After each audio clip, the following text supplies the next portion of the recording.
The morning had dawned with unusual clarity on Juneau's horizon.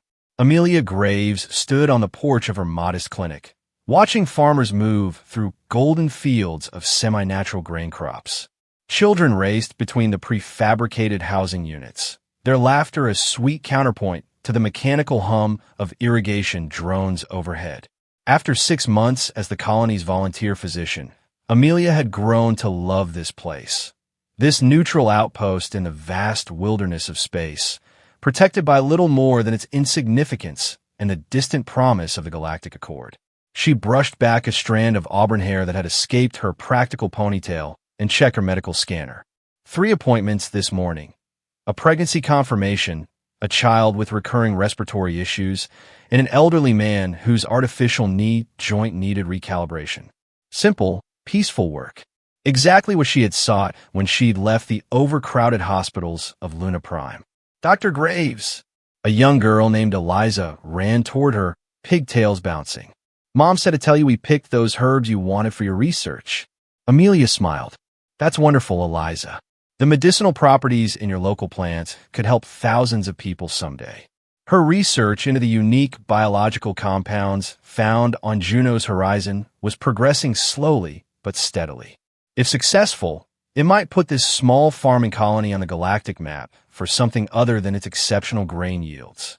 More importantly, it gave Amelia a purpose beyond treating sprains and delivering babies. As Eliza skipped away, Amelia noticed an odd discoloration in the sky, a purplish-gray stain spreading across the usually azure expanse. She frowned. Weather pattern changes weren't uncommon on terraformed worlds, but this seemed different, unnatural. Old Man Tanner, the colony's longest resident, stepped beside her, his weathered face turned upward. Don't like the look of that, Dr. Graves. Not one bit. It's probably atmospheric condensation, Amelia offered, though the explanation sounded hollow, even to her own ears. No, Tanner shook his head slowly. Seen that kind of sky once before. Long time ago before I came here. Right before the Corvin conflict. Before Amelia could respond, the colony's outdated warning system sputtered to life, a series of faint, oscillating tones that many residents had never heard activated. People stopped in their tracks, looking toward the community center where the system's controls were housed. Tanner gripped her arm with surprising strength. Those are warships entering orbit. We need to get everyone to shelter. Now, Amelia's medical training kicked in, overriding the fear that threatened to paralyze her. The community hall has a basement level. It can hold everyone. Her communicator buzzed. It was Marion, the colony's administrator. The woman's voice came through in broken fragments. Unknown vessels. Communications down. Not responding to hails. Then the first beam struck, a searing violet lance that sliced through the colony's modest communications tower. The structure collapsed in a shower of sparks and molten metal. Across the settlement, people began to scream.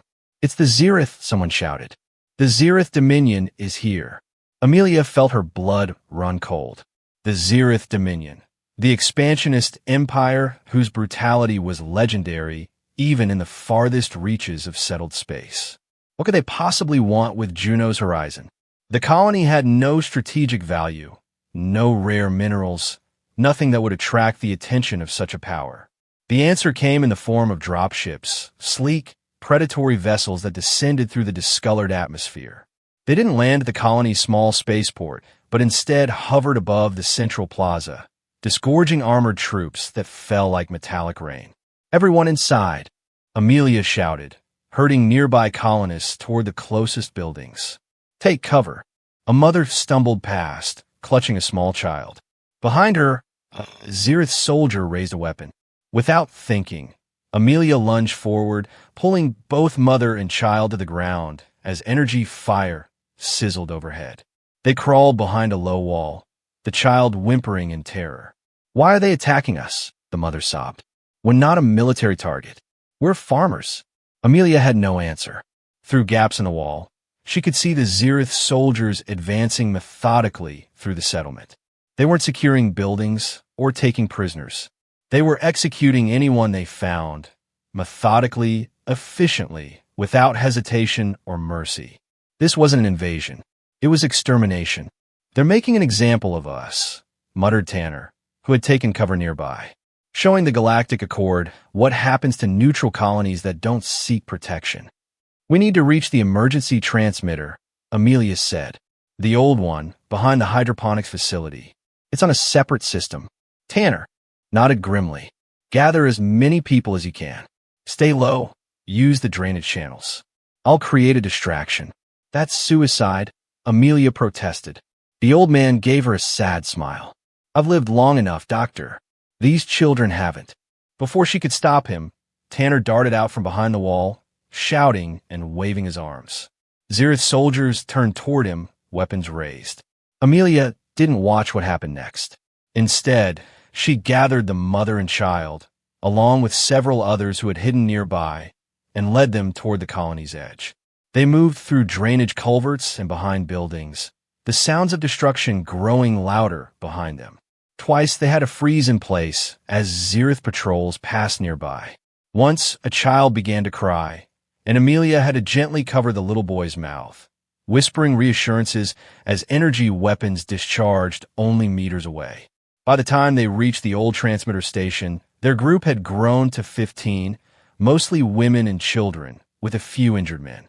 The colony's former communications specialist, a woman named Dara, immediately went to work on the ancient equipment. It's still functional, she said, her fingers dancing across the controls. But short range. Our best hope is that a passing merchant vessel picks up the signal and relays it. Make it as strong as you can, Amelia urged, and include visual data. She activated her medical scanner, switching it to recording mode. I'm going back out. We need documentation of what's happening. You'll be killed, someone protested. Amelia's jaw set in determination.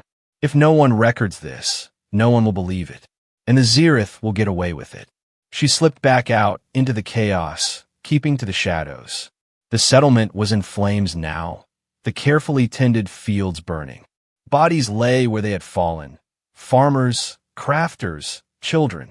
Using her scanner, Amelia documented everything, fighting back tears and the urge to vomit. Near the central plaza, she witnessed a group of Zirith soldiers cornering several colonists. Their commander stepped forward, his armor more elaborate than the others. Let this be a lesson, he announced in accented standard. The Galactic Accord cannot protect you. Neutrality is an illusion. Only the strong survive. Then he gave a signal, and his soldiers opened fire. Amelia's hand shook so badly she nearly dropped the scanner. But she kept recording, even as hot tears blurred her vision. The Zirith were making no attempt to hide their actions. On the contrary, they wanted witnesses, wanted word to spread. They were slaughtering innocents precisely because it would cause terror throughout the sector. She was making her way back to the transmitter when she spotted a small figure huddled beneath an overturned cart, a child of perhaps 5 or 6, blood seeping from a wound in his leg. Without hesitation, Amelia darted forward, scooping the boy into her arms. A Zirith soldier appeared around the corner. For one terrible moment, he and Amelia stared at each other, his weapon half raised. Then something exploded nearby, and in the confusion, Amelia ran, clutching the injured child to her chest. Back at the transmitter, Dara had succeeded in establishing a connection. It's broadcasting, she confirmed. Audio, visual, everything. Amelia connected her scanner, uploading the grim footage she had captured. Add this message, she said, her voice hoarse from smoke and emotion. To anyone who can hear us, this is Dr. Amelia Graves on Juno's horizon. The Zirith Dominion is massacring our colony. We are civilians, farmers, families. They target the helpless. Please, if anyone is listening, we need help. As the message repeated, broadcasting into the void, Amelia turned her attention to the wounded child. The others huddled together in the dimly lit transmitter station, listening to the sounds of destruction drawing ever closer. None of them spoke the obvious truth, that help, if it came at all, would almost certainly arrive too late.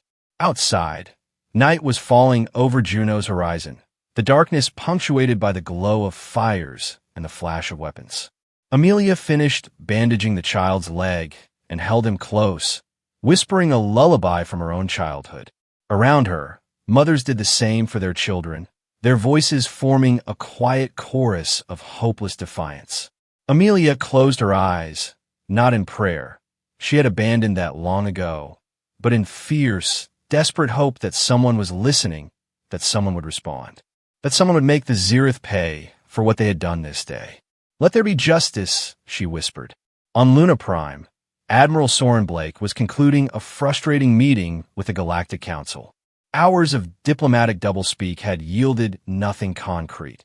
No unified response to the growing Zirith threat, no commitment to increased patrols along the neutral sectors. "Politics," Blake muttered as he strode through the gleaming corridors of Earth's interplanetary headquarters.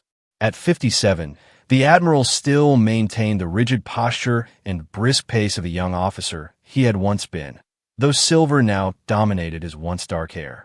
3 decades of military service had left little mark on his face save for the deepening lines around his eyes that had seen too much conflict and too little resolution. His aide, Lieutenant Harmon, hurried alongside him. "Sir, intelligence has forwarded a transmission you should see immediately." Blake didn't break stride. Another Zirith border incursion? Or is it the Proxima Collective complaining about our patrol schedules again? "Neither, sir. It's a distress call from a colony in the Outer Rim. Juno's Horizon." "Never heard of it," Blake replied, though something in his aide's tone made him slow his pace. "It's a small agricultural settlement, sir. Nominally neutral, though they trade primarily with Earth-aligned worlds." Harmon's voice dropped. "The transmission shows a Zirith attack in progress. Civilian casualties."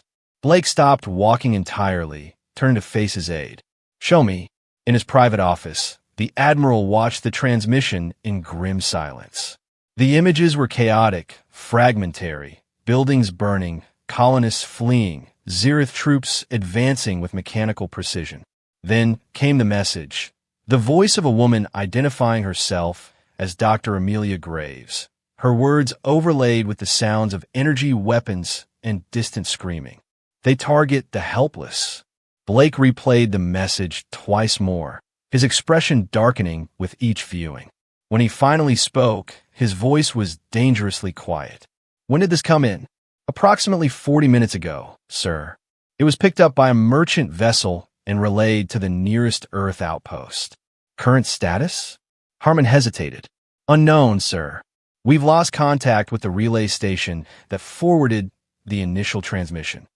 Blake stared at the frozen image on his display. The face of Dr. Graves, streaked with dirt and what might have been tears or blood. "This colony? Juno's Horizon. It's a neutral space." "Yes, sir. It falls outside our direct protection mandate." The Admiral's jaw tightened. "And that's why the Zirith chose it.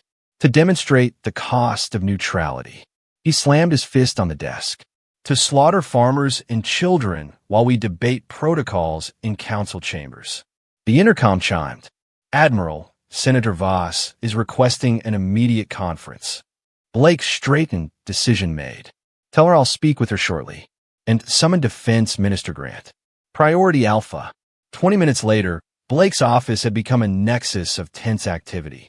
Senator Serena Voss's holographic projection dominated one side of the room, her aristocratic features set in an expression of diplomatic concern. "Admiral, while I understand your outrage, I must emphasize the delicacy of the situation," she said. Direct military intervention in a neutral colony could be perceived as overreach by Earth forces. The Zirith could use this as justification for wider aggression. Defense Minister Roderick Grant, physically present and pacing the office like a caged predator, snorted in disgust. "With respect, Senator, they're already engaging in wider aggression. They're butchering civilians to make a point. Exactly why we must respond through proper diplomatic channels," Voss insisted.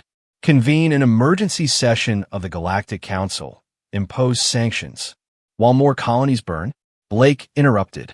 "While more children die?" "No." He straightened to his full height, decision made. "The Steel Fleet will deploy immediately." Voss's holographic image flickered as she leaned forward. "The Steel Fleet? Our newest, most advanced battle group?" "Admiral, That's a massive escalation. It's an appropriate response, Blake countered, and one that will reach Juno's horizon within hours, not the days or weeks your diplomatic solutions would require. The Council won't approve. I'm not asking for their approval. Blake's voice was steel wrapped in silk. I'm informing you of Earth's unilateral response to an atrocity in progress. If the Council wishes to censure me afterward, they're welcome to try. After the senator's hologram disappeared in a flash of barely concealed outrage, Minister Grant approached Blake with a rare smile. That was satisfying to watch. It won't be if I'm wrong, Blake replied. If we escalate this into a full-scale war with the Zereth Dominion. Grant's expression sobered. Do you really believe there's any avoiding that outcome? The Zereth have been testing our boundaries for years. Sooner or later, a reckoning was inevitable. Blake gazed at the star chart that had appeared on his display, showing the position of Juno's horizon relative to Earth space. Perhaps, but I'd have preferred it come on our terms, not theirs. He tapped a series of commands. Summon Colonel Ross, Lieutenant Cole, and Communications Officer Quan. We deploy in 30 minutes. As the defense minister left to make preparations, Blake studied the final frame of Dr. Graves' transmission, her face determined despite the fear evident in her eyes. They targeted the helpless, he murmured.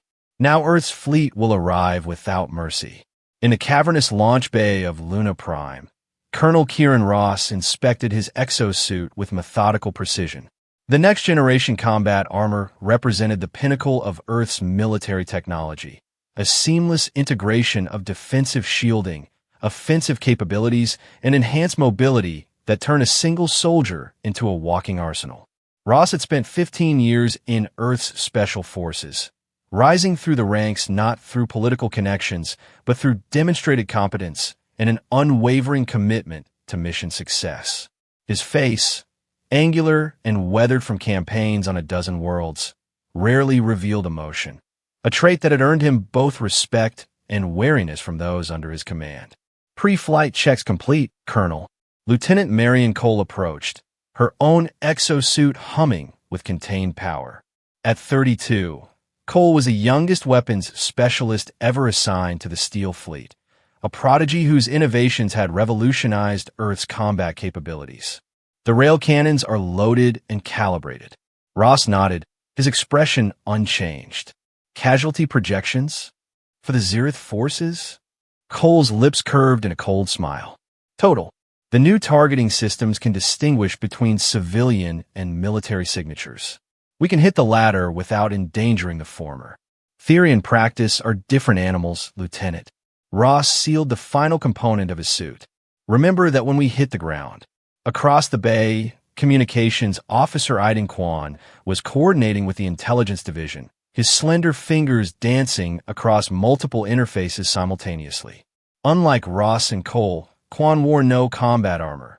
His battlefield was information, his weapons data streams, and encryption algorithms. I've established a partial link to surviving communications nodes on Juno's horizon, he reported as Ross approached. The situation is deteriorating rapidly, sir. The Zereth are systematically eliminating all resistance. Resistance? These are farmers, not soldiers, Ross replied. Kwan's expression was grim. Even farmers fight when their families are threatened, sir. But they're using harvesting tools against military-grade weapons. The outcome is predictable. Ross felt a familiar coldness settle over him. The mental state he entered before combat, emotions locked away, focus narrowed to the mission parameters. Show me their deployment pattern. As Quan displayed the tactical overlay, Admiral Blake's voice echoed through the launch bay. All personnel, prepare for immediate departure. Steel Fleet Command ships are now on combat footing. I repeat, we are now on combat footing. Minutes later, Ross stood in the briefing chamber alongside Cole, Quan, and 24 other key officers. Blake entered without ceremony, his uniform impeccable despite the hour. You've all seen the transmission from Juno's horizon. The Admiral began without preamble. You know what the Zereth are doing. What you may not understand is why we are responding. He activated a holographic display showing the colony's position relative to nearby systems. Juno's horizon is not under Earth's protection. It exists in neutral space, technically outside our jurisdiction. The Galactic Council believes this means we should limit our response to formal protests and sanctions. Blake's expression hardened. I disagree. The Zereth chose this target precisely because of its vulnerability, to demonstrate that neutrality offers no protection, that only alignment with their dominion ensures survival. If we allow this massacre to proceed unchallenged, similar attacks will follow on other neutral worlds, creating a wave of terror that the Zereth will ride to expanded influence. He swept his gaze across the assembled officers. Make no mistake, this is not merely a rescue mission. It is a message sent not just to the Zereth, but to every power in the galaxy. When innocents are slaughtered, Earth will respond. When the helpless are targeted, we will arrive without mercy. A murmur of approval ran through the assembled officers. Blake continued, Colonel Ross will lead the ground assault. Lieutenant Cole will coordinate weapons deployment. Officer Kwan will maintain communications and intelligence gathering. Your objectives are clear. Neutralize the Zereth presence, secure the colony, and rescue any survivors. Blake paused, his voice dropping to a register that nonetheless carried to every corner of the chamber. The Zereth have shown no quarter to the civilians of Juno's horizon. You are authorized to respond in kind to any Zereth forces that resist. Is that understood? Yes, sir, came a unified response. As the briefing concluded and officers dispersed to their stations, Blake detained Ross with a gesture. When they were alone, the Admiral spoke quietly. Kieran, you've seen more combat than most. You know how it changes people. Ross remained impassive. Sir, what the men and women will see on Juno's horizon, it will enrage them. Rightfully so. Blake met the Colonel's gaze directly. But I need soldiers, not avengers. The mission is to stop the slaughter, not to become the very thing we're fighting against. Can you maintain that distinction under pressure? For the first time that day, Ross's expression softened fractionally. With respect, Admiral, it's a distinction I've maintained through worse hells than this. Blake nodded, seemingly satisfied. Then let's hope it doesn't come to that test. He extended his hand, which Ross grasped firmly. Good hunting, Colonel. Within the hour, the Steel Fleet departed Luna Prime, a formidable array of warships representing Earth's most advanced military technology. At their center was the flagship Indomitable, a vessel whose sleek lines belied its overwhelming firepower. Flanking it were a dozen destroyer-class ships, their weapons already charged and targeting systems active. On the Indomitable's bridge, Admiral Blake stood with his hands clasped behind his back, watching as the fleet entered faster than light travel. The familiar distortion of space washed over the viewports, stars stretching into brilliant streaks as conventional physics yielded to the demands of interstellar travel. They targeted the helpless, Blake murmured to himself. Now they'll learn what it means to face the strong. The journey to Juno's horizon would take hours rather than the days or weeks required by conventional travel, a testament to the advanced propulsion systems that powered the Steel Fleet.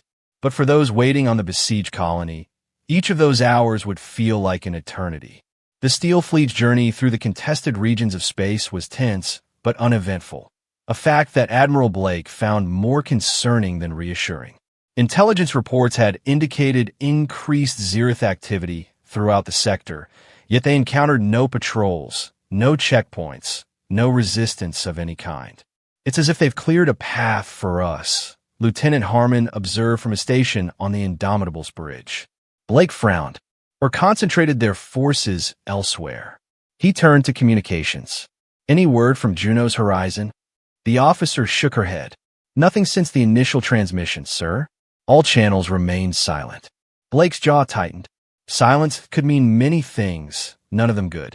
Either the colony's communications had been completely destroyed, or there was no one left to send messages. Both possibilities fueled the cold anger that had settled in his chest since viewing Dr. Graves' desperate plea. Admiral, Harmon called. Sensors are picking up a vessel at the edge of the Tannhauser corridor. Zereth configuration. Classification. Scout-class patrol ship, sir. Standard complement of 6 crew. They're altering course to intercept. Blake considered his options. The scout had undoubtedly detected the Steel Fleet's approach. If allowed to report back, it would alert the Zereth forces at Juno's horizon, potentially endangering any surviving colonists in the resulting escalation. On the other hand, destroying the vessel would remove any doubt about Earth's intentions. This was not a diplomatic mission. Hail them, Blake ordered. The communications officer complied, and moments later, the Zereth officer appeared on the main display. His features were sharp, almost predatory, framed by the distinctive cranial ridges that characterized his species. Earth vessels, the Zereth said, his tone more curious than alarmed. You have entered disputed space without authorization. Identify yourselves and state your purpose. Blake stepped forward. This is Admiral Soren Blake of the Earth Defense Force. We are responding to a distress call from the colony of Juno's horizon. The Zeretha's expression shifted subtly, a flicker of something that might have been surprise or concern. Juno's horizon falls under Zereth Dominion supervision. Any issues there will be addressed by our forces. Is that what you call a massacre? Addressing issues? Blake's voice was deadly quiet. We have evidence of Zereth troops slaughtering civilians. Evidence that will be shared with every world in the Galactic Accord. The Zereth officer's composure slipped momentarily. You misunderstand the situation, Admiral. We are conducting a necessary security operation against insurgent elements. Children are not insurgents, Blake interrupted, and farmers armed with tools are not combatants. He straightened to his full height. Stand down your vessel and transmit all information you have regarding Zereth forces at Juno's horizon. The officer's expression hardened. You have no authority in this sector, Admiral. I suggest you reverse course immediately, or... Blake cut the transmission with a gesture. Target their engines, he ordered. Disable, don't destroy. Sir, Harmon protested quietly. If we fire on a Zereth vessel, we're already committed, Lieutenant. Blake's expression was implacable. The moment we departed Luna Prime, we crossed a line that cannot be uncrossed. The only question now is whether we cross it on our terms or theirs. Before Harmon could respond, the tactical officer called out, Sir, the Zereth vessel is powering weapons and raising shields. Blake's response was immediate. All batteries fire. The Indomitable's forward cannons discharged in perfect synchronization, brilliant energy beams converging on the much smaller Zereth scout. The vessel's shields flared briefly before collapsing. Its port engine erupted in a silent explosion of superheated gas and metal. Target neutralized, sir, reported the tactical officer. Their weapons and propulsion systems are offline. Life support appears intact. Blake nodded. Scan for any transmissions. Did they get a message out? Negative, Admiral. We jammed their communications before they could report. For a moment, Blake considered taking the Zereth crew prisoner. They could provide valuable intelligence, perhaps even confirm the situation at Juno's horizon. But prisoners required resources, guards, containment facilities, medical attention, resources that would be better directed toward the rescue operation. Continue on course, he ordered. Maximum speed. As the Steel Fleet resumed its journey, leaving the crippled Zereth vessel behind, Blake returned to the tactical display. The engagement had been brief and decisive, a testament to the overwhelming technological advantage that Earth forces possessed. Yet he took no satisfaction from it. The real test lay ahead at Juno's horizon, where that advantage would be measured not in disabled vessels, but in lives saved or lost. On Juno's horizon, Amelia Graves had lost track of time. Hours or days might have passed since the Zereth attack began. In the underground emergency shelter where she and 37 survivors had taken refuge, such distinctions had become meaningless. Their world had contracted to this dim, cramped space, their existence defined by the rhythm of shared rations, whispered reassurances, and a constant fear of discovery. The shelter, originally designed as a storage facility for temperature-sensitive crops, had become both sanctuary and prison. Its reinforced walls muffled the sounds of destruction above, but everyone knew what was happening. The Zereth were methodically eradicating everything that made Juno's horizon a home. Amelia moved among the survivors, checking bandages, monitoring vital signs, whispering encouragement. Medical supplies were dwindling rapidly. She had already been forced to dilute antibiotics and ration pain medication, prioritizing children and the most severely injured. Soon, she would have nothing left to offer but empty words. "How much longer can we stay here?" asked Dara, the communications specialist who had helped send the distress call. Her face was drawn with exhaustion, her eyes hollow. Amelia shook her head. "The air filtration system is still functioning. Food and water will last another 2 days if we're careful." "That's not what I meant," Dara whispered. "The Zereth aren't leaving. They're establishing a permanent presence. I heard their dropships continuing to land all night." Before Amelia could respond, there was a commotion near the shelter's entrance, a hidden hatch that connected to one of the colony's drainage systems. 2 men were helping a third through the narrow opening, and with a shock, Amelia recognized the bloodied uniform of a Zereth soldier. "What are you doing?" she hissed, hurrying forward. "Have you lost your minds?" One of the men, a farmer named Elias, met her gaze defiantly. "He's just a boy, doctor, and he's dying." Pushing past them, Amelia saw that Elias was right. The Zereth soldier couldn't have been more than 17 or 18 by human standards, barely old enough to wear the armor that now encased his broken body. Blood seeped from multiple wounds, and his breathing was shallow, labored. "His own people left him for dead," Elias explained. "We found him near the eastern fields. He was calling for help, but the other Zereth just walked away." Amelia hesitated, her medical training warring with the memory of Zereth troops executing colonists in the streets. This young soldier might not have participated in those atrocities, but he wore the uniform of those who had. Could she justify using their precious supplies to save one of the enemy? The decision was made when the young Zereth opened his eyes and looked directly at her, not with hatred or defiance, but with the universal expression of the wounded, pain and fear. "Get him to the back," she said quietly. "Keep him quiet. If anyone objects, send them to me." As Elias and the others carried the wounded soldier away, Dara stared at Amelia in disbelief.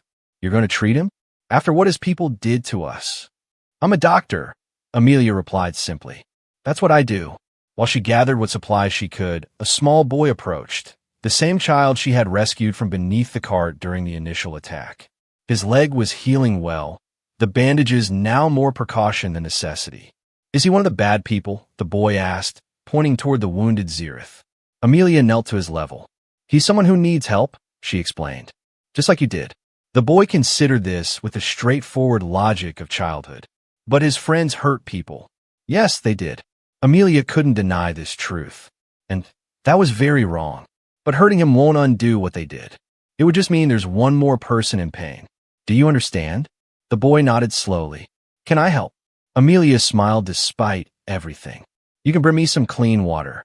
As she began treating the young Zereth soldier's wounds, Amelia was acutely aware of the colony survivors watching her, some with understanding, others with barely concealed resentment. She couldn't blame them. Each had lost someone or something in the attack. Each carried wounds that no medical scanner could detect. Yet in this moment of crisis, this test of her most fundamental principles, Amelia found clarity. The Zereth had targeted the helpless. She would not become like them by abandoning compassion, even for an enemy. Hours later, as the young soldier slept fitfully, his condition stabilized but precarious, Amelia finally allowed herself a moment of rest. She leaned against the cool wall of the shelter, eyes closed, trying to marshal her dwindling reserves of strength. "You did the right thing," said a quiet voice beside her. Amelia opened her eyes to find Marion, the colony administrator, offering a cup of water. The older woman's face was lined with grief and exhaustion, but her gaze was steady. "Not everyone agrees," Amelia replied, accepting the water gratefully. Marion shrugged. "Not everyone has to, but in times like these, holding onto our humanity becomes an act of resistance. Perhaps the only one left to us." Before Amelia could respond, a low rumble shook the shelter, different from the previous explosions and weapons fire. This was deeper, more sustained. The vibration of massive engines. More Zirith ships? She wondered aloud. Dara appeared from the communications alcove, her expression a mixture of hope and disbelief. I don't think so. I've been monitoring what frequencies I can access. There's chatter, encrypted, but definitely not Zirith protocols. She took a deep breath. I think someone answered our call. High above Juno's horizon, Supreme Warlord Carvas of the Zirith Dominion received the news of approaching Earth vessels with something approaching amusement. The aging warrior, his cranial ridges grown to impressive prominence with age, reclined on the command throne of his flagship, the Subjugator. Earth sends its vaunted steel fleet, he observed to his assembled officers. How predictable, how useful. Commander Ryloth, who had been overseeing the ground operations on Juno's horizon, shifted uncomfortably. Supreme Warlord, perhaps we should consider a strategic withdrawal. The intelligence reports regarding Earth's new weapons systems suggest. Reports, Carvas interrupted dismissively. Rumors, exaggerations spread by a species that has always relied more on reputation than actual strength. He rose from his throne, towering over his subordinates. Do you not see the opportunity before us, Commander? Earth has committed its most advanced battle group to defend a worthless colony in neutral space. When we destroy them here, far from their reinforcements, we demonstrate to the entire galaxy the hollowness of their protection. Ryloth bowed his head in deference, but persisted. With respect, Warlord, our forces on the surface are not prepared for a confrontation with Earth's special forces. The operation was planned as a punitive action against civilians, not a full military engagement. Carvas's expression darkened. Are you suggesting the warriors of the Zirith Dominion cannot adapt? That they require special preparation to face a handful of humans in their primitive exosuits? No, Warlord, but enough. Carvas turned to his tactical officer. Prepare the EMP dart pulse. When the Earth fleet arrives within range, we will demonstrate why the Zirith Dominion has nothing to fear from their technology. His lips curved in a predatory smile. And continue the cleansing operation on the surface. Let us ensure there are no survivors for their rescue mission to save. As his officers hurried to comply, Carvas returned to his throne, confident in the superiority of Zirith might. Yet beneath his outward certainty, a seed of doubt had taken root, planted by the persistent rumors of Earth's technological advances and nurtured by Commander Ryloth's uncharacteristic caution. The Zirith had dominated this sector for generations, but Earth's expansion had been relentless, their adaptability unsettling. Carvas dismissed the thought. Today would resolve those doubts permanently. Today, the galaxy would witness the true hierarchy of power.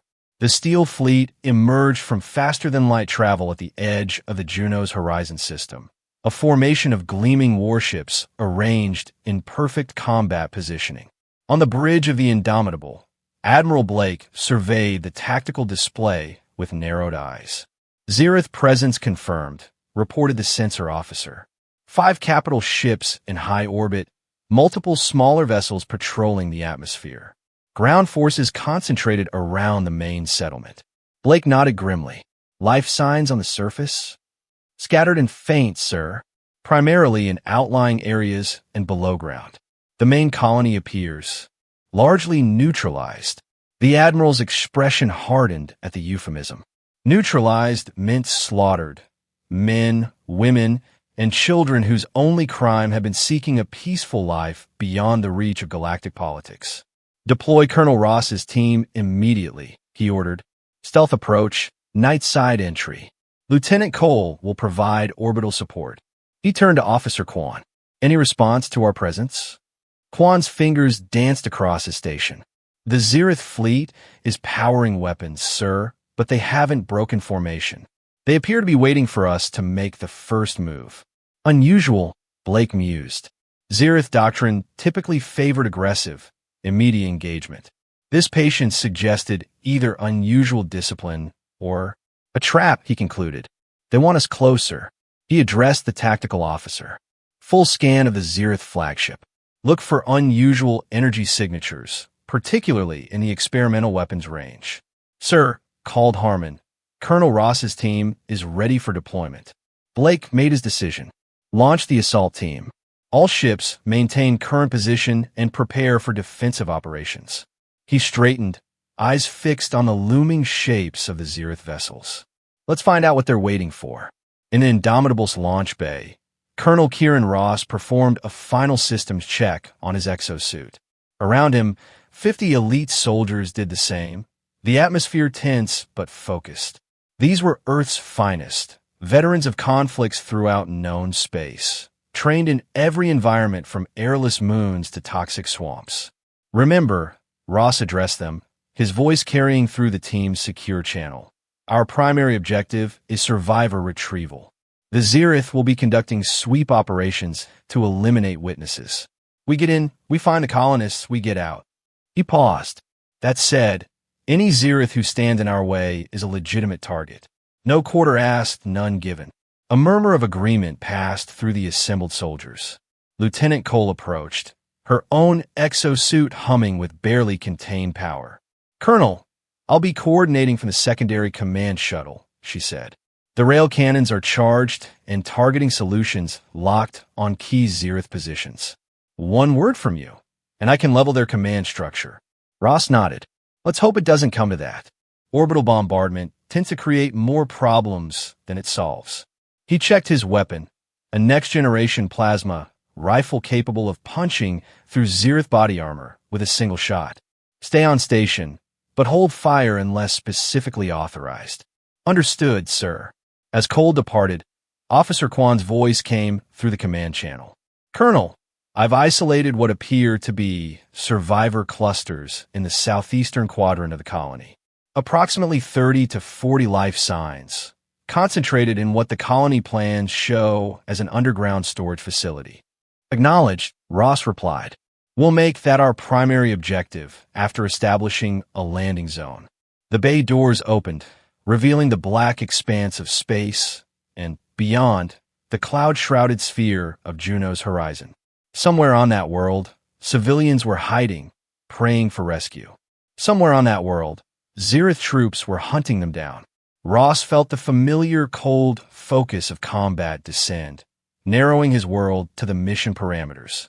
Steel Team, deploy. The assault shuttles launched in perfect sequence, their stealth systems rendering them nearly invisible to conventional sensors. Ross stood at the viewport of the lead craft, watching as they plunged toward the night side of the embattled colony. Through breaks in the cloud cover, he could see the orange glow of fires still burning across the settlement. Atmospheric entry in 30 seconds, announced the pilot.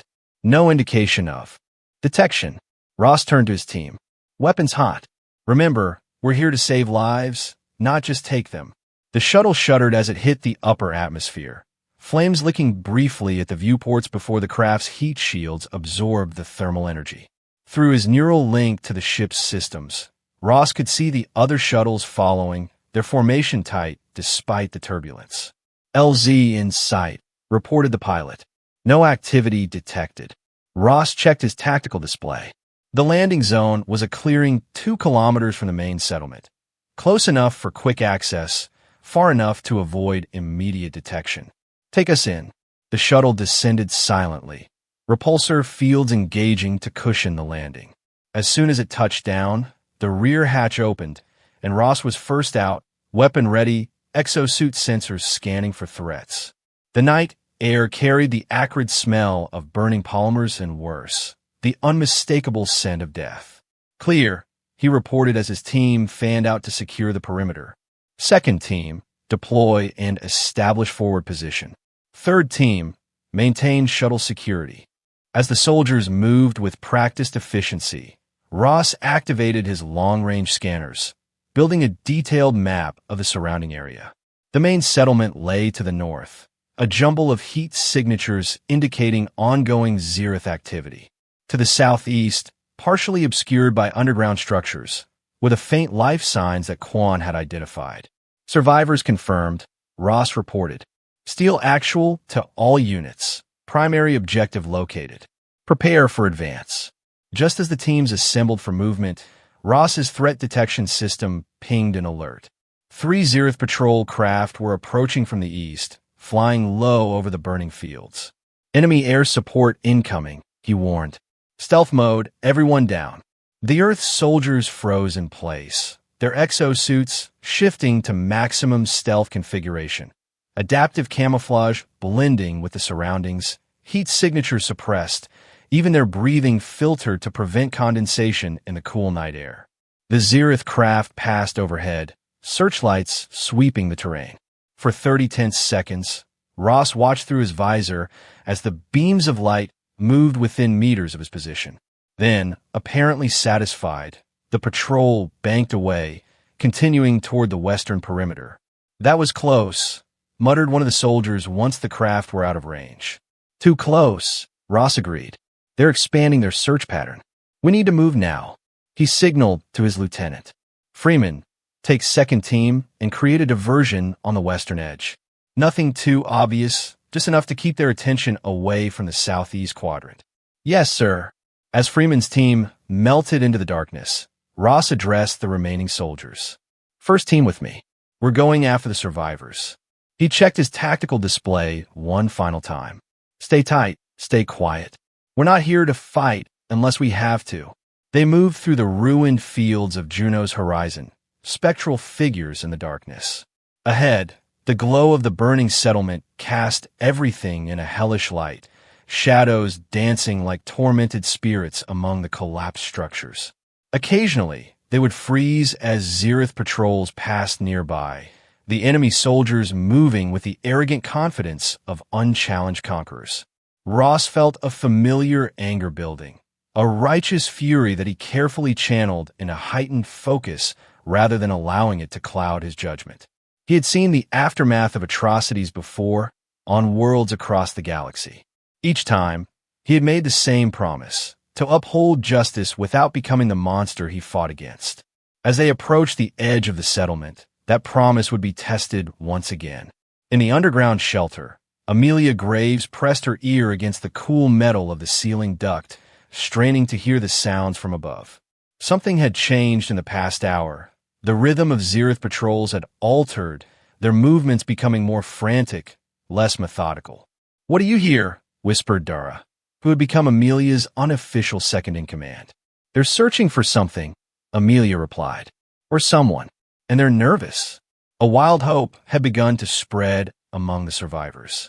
The distant rumble they had felt earlier could only have been ships, large ships, military vessels. Had their distress call reached someone with both the power and the will to help? The young Zereth soldier, now conscious but weak, watched Amelia with unreadable eyes. She had learned that his name was Tarek, that he was on his first deployment, that he had joined the Dominion's forces because there were few other options for young men in his province. What she hadn't learned was whether he shared the genocidal ideology of his commanders. "Your people are afraid," she said to him in a low voice. "Why?" Tarek hesitated, conflict evident in his expression. "If ships have come, Earth ships. My commanders fear them." "Earth," Dara repeated, hope and disbelief mingling in her voice. "Earth sent help. Earth does not interfere in neutral space," Tarek said, repeating what was clearly a line from Zereth propaganda. "That is why we chose this colony, to show that only the Dominion can offer true protection." Amelia felt a surge of anger. "Protection? You slaughtered innocent people." Tarek looked away. "I did not know. They told us there were insurgents, terrorists. By the time I realized the truth." He gestured weakly to his wounds. "I questioned orders. This was my reward." Before Amelia could respond, a new sound reached them. Not the heavy tread of Zereth boots or the whine of their energy weapons, but something lighter, more deliberate. Someone was approaching the hidden entrance to their shelter. "Everyone back," she whispered urgently. "Dara, get the children to the rear chamber." As the survivors retreated into the deeper recesses of the shelter, Amelia grabbed a makeshift weapon, a piece of metal piping wrenched from one of the damaged systems. It was pathetically inadequate against Zereth armor, but it was all they had. The entrance hatch, cleverly concealed beneath debris, began to move. Amelia raised her improvised club, heart pounding, determined to at least delay the intruders long enough for some of the children to escape through the secondary exit. The hatch opened fully, and a figure dropped through, a figure encased not in the angular armor of the Zereth, but in the sleek contours of an Earth military exosuit. The helmet retracted, revealing a human face, weathered, resolute, with eyes that had seen too much conflict. "Dr. Amelia Graves?" the soldier asked. Amelia lowered her weapon, trembling with relief and exhaustion. "Yes." "Who?" "Colonel Kieran Ross, Earth Defense Force." He gestured to the open hatch, where more soldiers were descending. "We received your distress call. We're here to get you out." For a moment, Amelia couldn't speak, overwhelmed by emotion she had suppressed during the long hours of crisis. When she finally found her voice, it was steady despite the tears that threatened. "There are 37 of us," she said, "including children and wounded." And she hesitated, then decided on honesty, a young Zereth soldier who defected. Ross's expression flickered, surprise, then a calculating assessment. A Zereth defector could be valuable intelligence. He activated his comm unit. "Steel actual to command. We've located the primary survivor group. Preparing for extraction." He paused, listening to a response Amelia couldn't hear. "Understood. Ross out." He turned back to Amelia. "We have shuttles waiting 2 kilometers east. My team will escort your group there." His gaze swept over the gathered survivors, dirty, injured but alive. "Admiral Blake sends his regards. He says your message made quite an impression." "Blake?" Amelia recognized the name. "Admiral Soren Blake? He came personally?" Ross nodded. "With the entire Steel Fleet. The Zereth are about to learn a painful lesson about targeting the helpless." As Ross's team began organizing the evacuation, Amelia found herself standing beside the colonel, watching as the soldiers gently assisted the wounded and comforted frightened children. "I didn't think anyone would come," she admitted quietly. "Not for a neutral colony."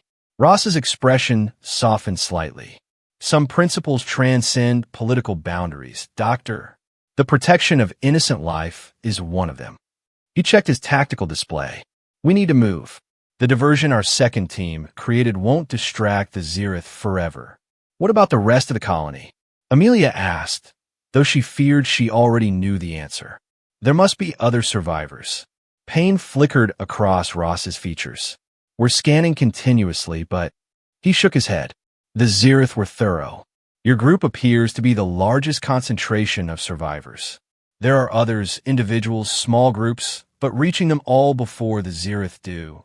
He left the grim calculation unspoken. "So we save what we can," Amelia concluded, the doctor in her recognizing the terrible triage of war. "Yes." Ross sealed his helmet, his voice now coming through external speakers. "And then we make sure this never happens again." As they prepared to leave the shelter, Amelia glanced at young Tarek, who watched the Earth soldiers with a mixture of fear and fascination. In his eyes, she saw not the faceless enemy she had come to dread, but a lost young man caught in events beyond his control. She made a silent vow to ensure his protection, not just because of his potential intelligence value, but because saving him represented the compassion that the Zereth had tried to eradicate from Juno's horizon. The journey through the ruined colony was a nightmare of shadows and smoke. Ross's team moved with the survivors in a tight formation, exo-suited soldiers at the perimeter, civilians in the center. Twice they had to halt and take cover as Zereth patrols passed nearby. Once, a Zereth scout spotted them, only to be silenced by a precise shot from one of Ross's snipers. They were halfway to the extraction point when disaster struck. A Zereth dropship suddenly appeared overhead, its searchlights cutting through the darkness to illuminate the exposed group. "Contact!" Ross shouted. "Defensive positions. Lieutenant Cole, we need air support now." The night erupted in chaos. Zereth troops poured from the dropship, their weapons spitting energy bolts that sizzled through the air. Earth soldiers returned fire, their more advanced weapons tearing through Zereth armor with devastating effect. Amelia found herself pulled to the ground by one of the soldiers, the woman's exosuit providing cover as energy bolts impacted around them. Nearby, children screamed in terror, the sounds cutting through the cacophony of battle with heart-wrenching clarity. "Stay down," the soldier urged, firing over Amelia's head at approaching Zirith troops. Through gaps in the protective formation, Amelia could see Ross at the forefront, his exosuit's weapons systems engaged, cutting down Zirith soldiers with mechanical precision. There was no hesitation in his movements, no mercy in his assault, only the cold efficiency of a veteran soldier protecting his charges. Just when it seemed the Earth forces might be overwhelmed by sheer numbers, a new sound split the night, the distinctive whine of Earth interceptors. Two sleek craft streaked overhead, their weapons targeting the Zirith dropship with unerring accuracy. The enemy vessel exploded in a brilliant fireball, debris raining down across the battlefield. "Lieutenant Cole, send her regards," said Ross over the comm system. "All units, push forward. Extraction point is 1 kilometer east." The Earth's soldiers advanced, their superior technology and training evident in every exchange. Yet for all their advantages, they were still outnumbered. As they fought their way toward the waiting shuttles, Amelia saw several soldiers fall, their exosuits breached by concentrated Zirith fire. She did what she could for the wounded, both human and Zirith, as they moved. Her medical scanner was nearly depleted, her supplies exhausted, but still she worked, applying pressure to wounds, administering the last of her painkillers to a grimacing Earth soldier whose arm had been severed below the elbow. They had nearly reached the extraction point when a massive explosion rocked the ground beneath them. In the distance, a column of fire rose from what had once been the colony's administrative center. "What was that?" Amelia gasped. Ross checked his tactical display. Lieutenant Cole deployed a rail cannon strike against the Zirith command post. His voice held grim satisfaction. Direct hit. The destruction of their command structure threw the Zirith forces into disarray. Their coordinated assault faltered, breaking into isolated pockets of resistance that the Earth soldiers methodically eliminated. When they finally reached the extraction point, the waiting shuttles were a vision of salvation. Earth soldiers helped the survivors aboard, medical teams rushing forward to attend to the wounded. Amelia found herself guided to the lead shuttle, where Ross stood conferring with his officers. "Colonel," she said, suddenly remembering, "Tarek, the young Zirith soldier. Is he aboard the second shuttle?" Ross assured her. "Under guard, but receiving medical attention." Relief washed over her. "Thank you." Ross nodded, then turned his attention to an incoming transmission. His expression darkened as he listened. "Understood. Prepare for immediate orbital extraction." He addressed his team. "Change of plans. We're heading directly to the Indomitable. The Admiral is engaging the Zirith fleet." As the shuttles lifted off, Amelia caught a final glimpse of Juno's horizon, the colony that had been her home for the past 6 months, now reduced to smoldering ruins. Grief threatened to overwhelm her, but she pushed it aside. Later there would be time to mourn. For now, they had survived. For now, that had to be enough. The shuttles accelerated upward, breaking through the cloud cover into the star-studded blackness of space. And there, arrayed in battle formation, was the most awe-inspiring sight Amelia had ever witnessed. The Steel Fleet, Earth's mightiest armada, engaged in a titanic struggle with the warships of the Zirith Dominion. "My God," she whispered.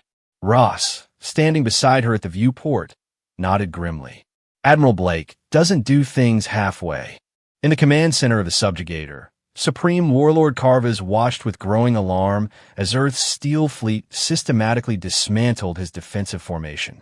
The humans' weapons were more advanced than intelligence had indicated, their tactics more aggressive, their resolve more implacable.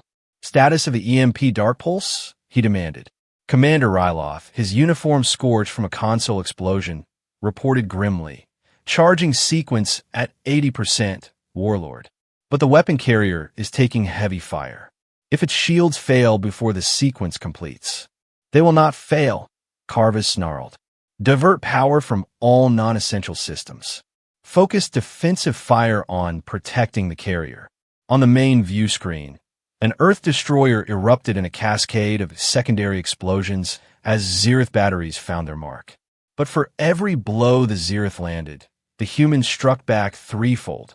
Their ships moved with uncanny coordination, concentrating firepower with devastating effect.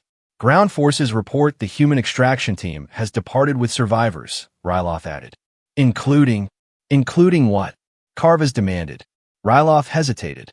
Including a Zereth defector, Warlord, a young soldier from the 3rd Battalion. Carvas's eyes narrowed dangerously. A traitor. When this is finished, Commander, you will personally execute every officer in that battalion's chain of command. He turned back to the tactical display. How much longer until the pulse is ready? 2 minutes, Warlord. The carrier is approaching optimal range. Carvas allowed himself a predatory smile. Good. Let the humans believe they are winning. Let them commit fully to the engagement. And then we will show them why the Zereth Dominion has ruled this sector for generations. But even as he spoke, alarms blared throughout the command center.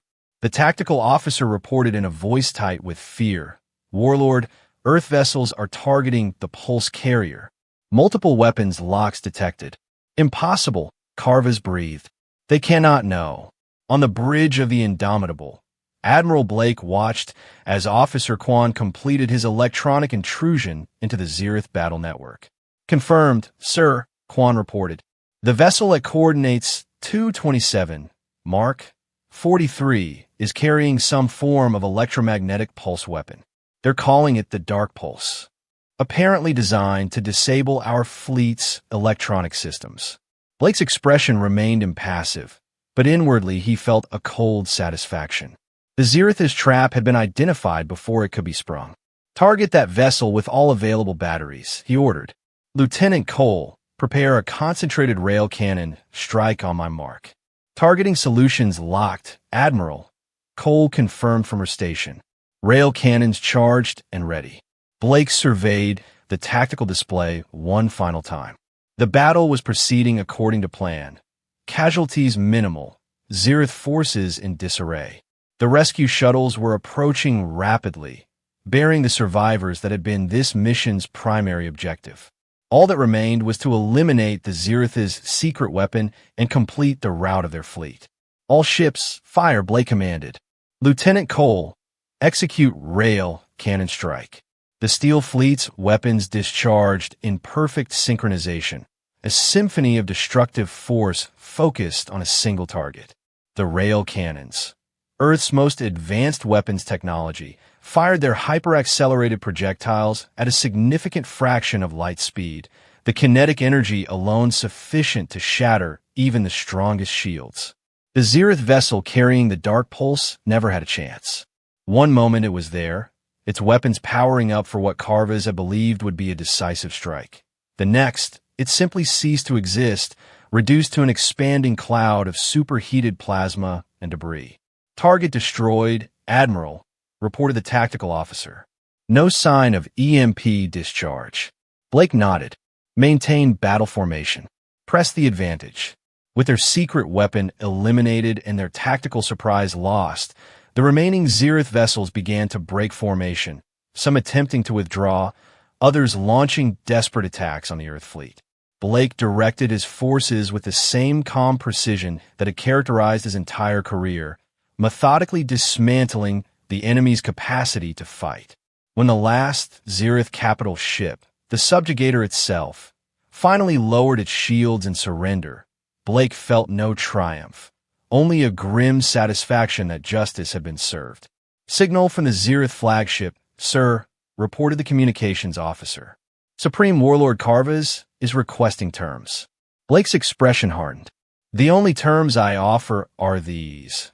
Unconditional surrender of all Zereth forces, immediate withdrawal from this system, and reparations to be paid to the survivors of Juno's Horizon.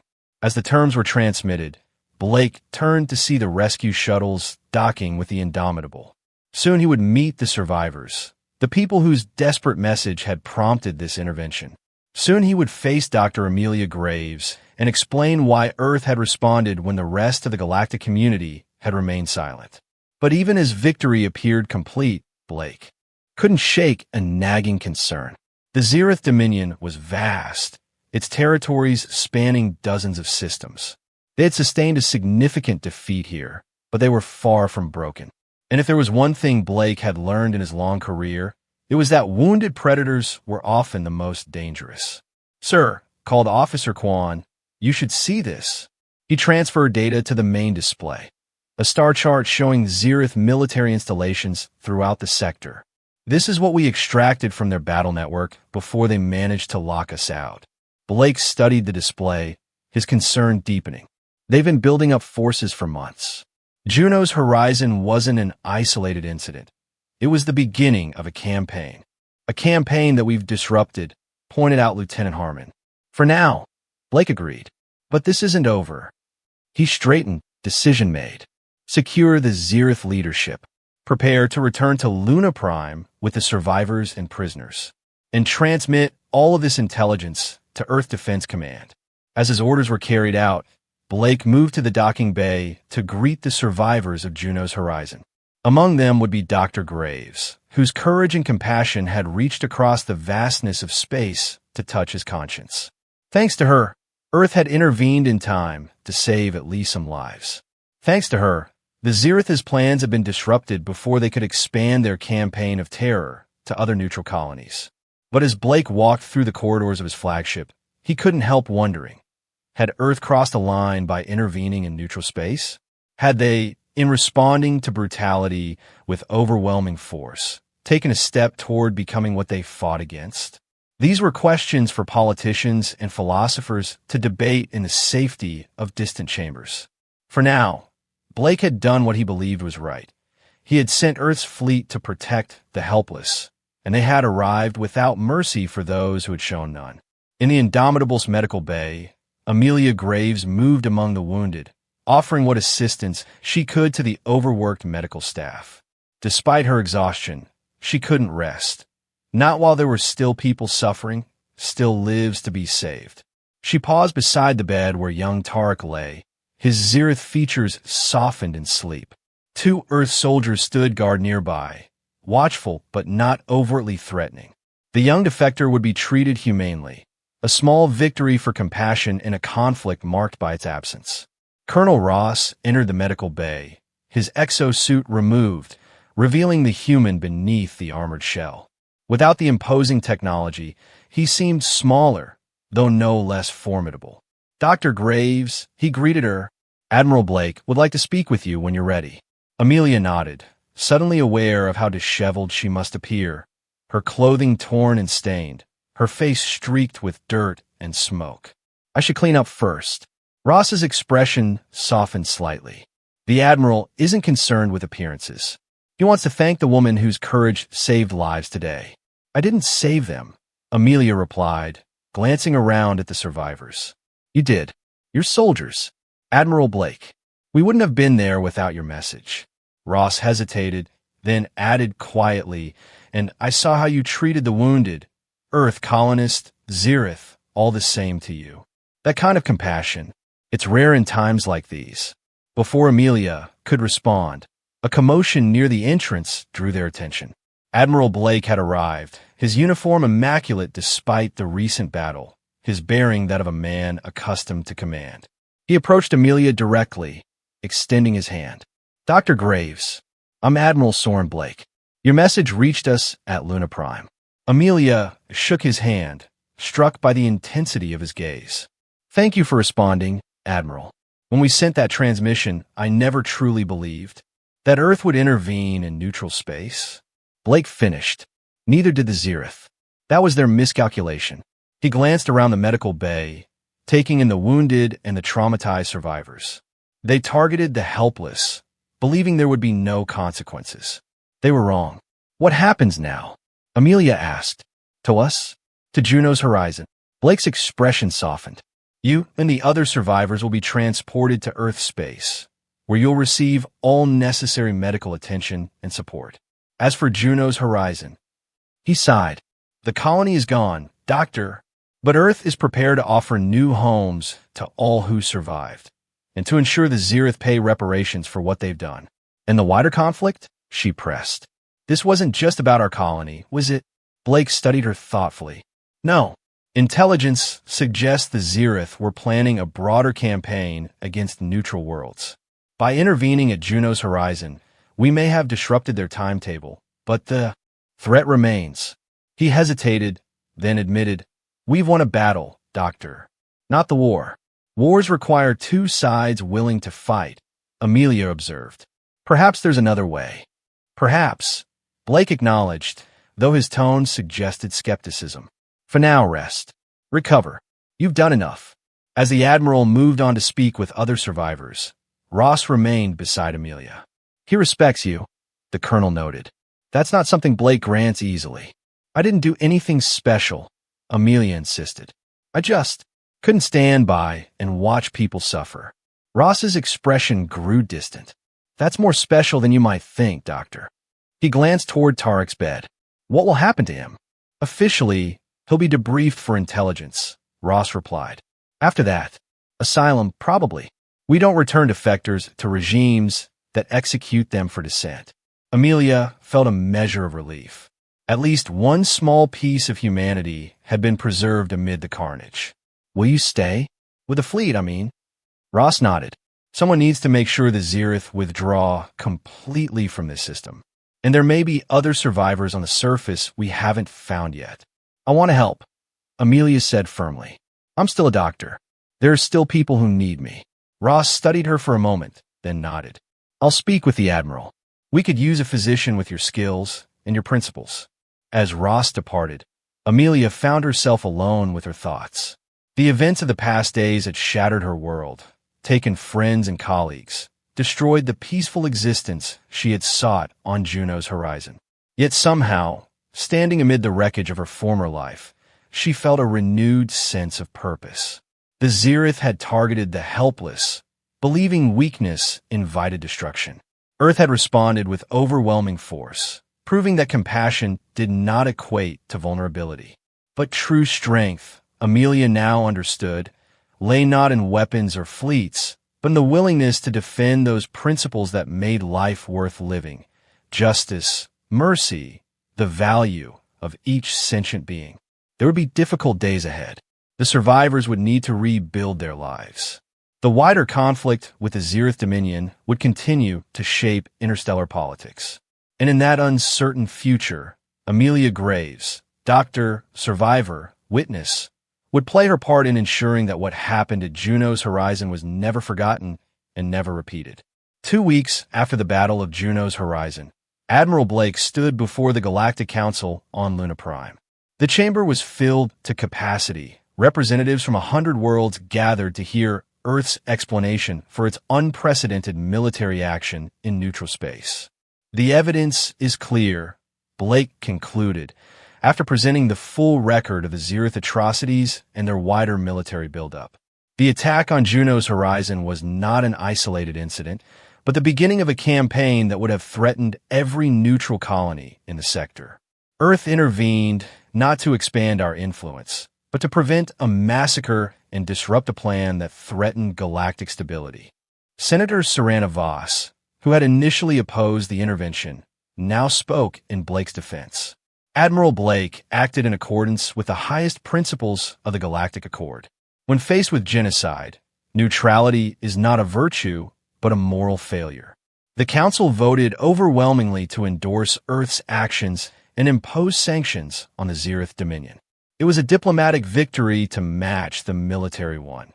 Yet as Blake left the chamber, he found little satisfaction in it. Defense Minister Grant met him in the corridor. "Congratulations, Admiral. You've made history today." Blake shook his head. "History will judge us by what follows, not by one intervention or one council vote." He gazed out at the Earth, visible through the panoramic windows of Luna Prime. Blue, beautiful, powerful.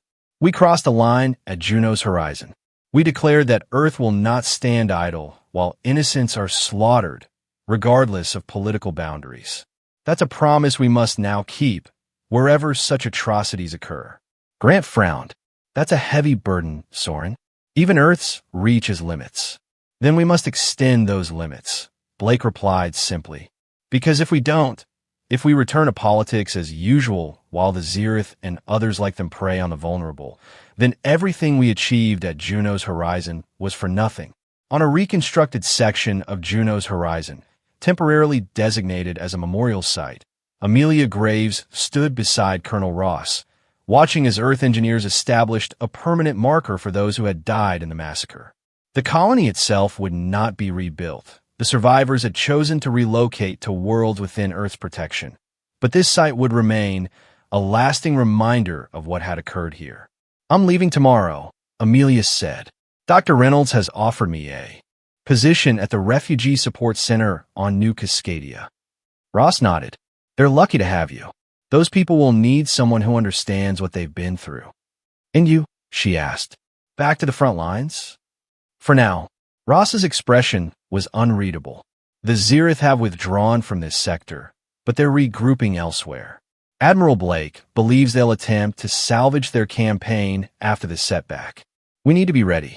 Amelia studied the weathered soldier, seeing beyond the military discipline to the man beneath.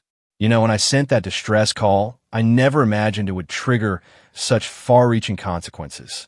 One action can change everything, Ross replied. Your courage altered the course of galactic politics. Was it courage? Amelia wondered aloud. Or just the inability to accept that innocent people could be slaughtered without anyone even knowing? She gazed at the memorial marker, its polished surface reflecting the setting sun. I still see their faces, Colonel. The children who were playing in the fields just hours before the Zirith arrived. The families who came here seeking peace. That's a burden you'll carry, Ross said quietly. We all do, those of us who survive. The question is what we do with it. We remember, Amelia said firmly, and we ensure it never happens again. Ross nodded, a silent understanding passing between them. They had seen humanity at its worst and its best in the crucible of Juno's horizon. The brutal efficiency of the Zirith, the compassion of those who risked themselves to save others, the decisive intervention of Earth's forces. From such extremes, perhaps a new understanding could emerge. I should go, Amelia said at last. I promised to visit Tarek before I leave. The Zirith defector? Yes. He's still recovering, but he's agreed to provide information about Zirith deployments in exchange for asylum. She hesitated. He was just a boy caught in something bigger than himself. Not so different from many of your soldiers. Ross's expression softened fractionally. No, not so different. As Amelia turned to leave, Ross called after her. Dr. Graves, when she paused, he continued, what happened here was a tragedy. But what you did, sending that message, treating everyone regardless of uniform, believing in something better, that's what makes us different from them. Amelia smiled, a genuine expression that momentarily lifted the weight of recent events. Keep thinking that way, Colonel. The galaxy needs more soldiers who remember why they fight. With a final nod, she walked away, leaving Ross alone with the memorial in his thoughts. Tomorrow would bring new challenges, new conflicts. The Zirith Dominion remained a threat. Other powers watched and waited, calculating their own responses to Earth's unexpected intervention. The galaxy had been changed by what happened at Juno's horizon. But for today, at least, there was this small victory. Lives saved, atrocities punished, a principle defended. For today, that would have to be enough.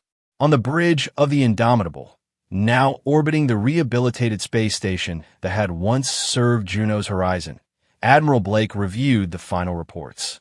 The surviving Zirith leaders, including Supreme Warlord Carvas, had been taken to Earth for trial. Reparations had been arranged for the colonists. A small Earth force would remain in the system to prevent any Zirith return. Yet Blake found no satisfaction in these achievements. His gaze kept returning to the intelligence reports, the maps of Zirith military installations, the intercepted communications suggesting larger campaigns and planning. This victory had disrupted their timetable, perhaps even forced them to reconsider their strategy, but the fundamental threat remained. Admiral, called Lieutenant Harmon, interrupting his thoughts. Incoming transmission from the Vega colony. Blake frowned. Vega? That's 3 sectors away. Yes, sir.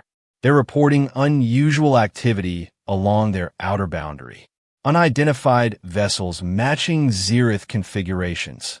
Blake stared at the tactical display, where Vega Colony appeared as a small point of light amid countless stars. Another neutral settlement, another potential target. The Xerith were testing, probing for weakness, gauging Earth's response. Acknowledge their transmission, he ordered. Inform them that Earth forces are responding immediately. As the staff hurried to comply, Blake gazed out at the stars, their cold light reflecting in his determined eyes. At Juno's horizon, Earth had crossed a threshold, had declared through action rather than words that the protection of innocent life transcended political boundaries. It was a commitment that would be tested again and again in the days to come. They targeted the helpless, Blake murmured, echoing the words that had first moved him to action. And Earth's fleet arrived without mercy. Now that promise would need to be kept, not just at Juno's horizon, but wherever such atrocities threatened. It was a burden Blake accepted willingly, even knowing the cost it would exact from him and from Earth. For in the vastness of space, amid the countless worlds where life struggled and thrived, certain principles remained constant. Justice, compassion, the right of all sentient beings to exist without fear. These were worth defending, worth fighting for, even dying for if necessary. As the Indomitable prepared to depart for its next mission, Blake silently renewed his vow. The galaxy was watching. Earth had acted, and in that action, a new chapter in interstellar relations had begun. One written not in diplomatic protocols or trade agreements, but in the simple, powerful truth that strength existed to protect the vulnerable, not to exploit them. The future remained uncertain. The Xerith Dominion still a formidable enemy, with fortresses scattered across the stars. But something had changed at Juno's horizon. A line had been drawn, a standard set. And whatever challenges lay ahead, Earth would face them with the same resolve that had answered a desperate call from a distant colony. They had targeted the helpless. Earth's fleet had arrived without mercy, and the galaxy would never be the same again.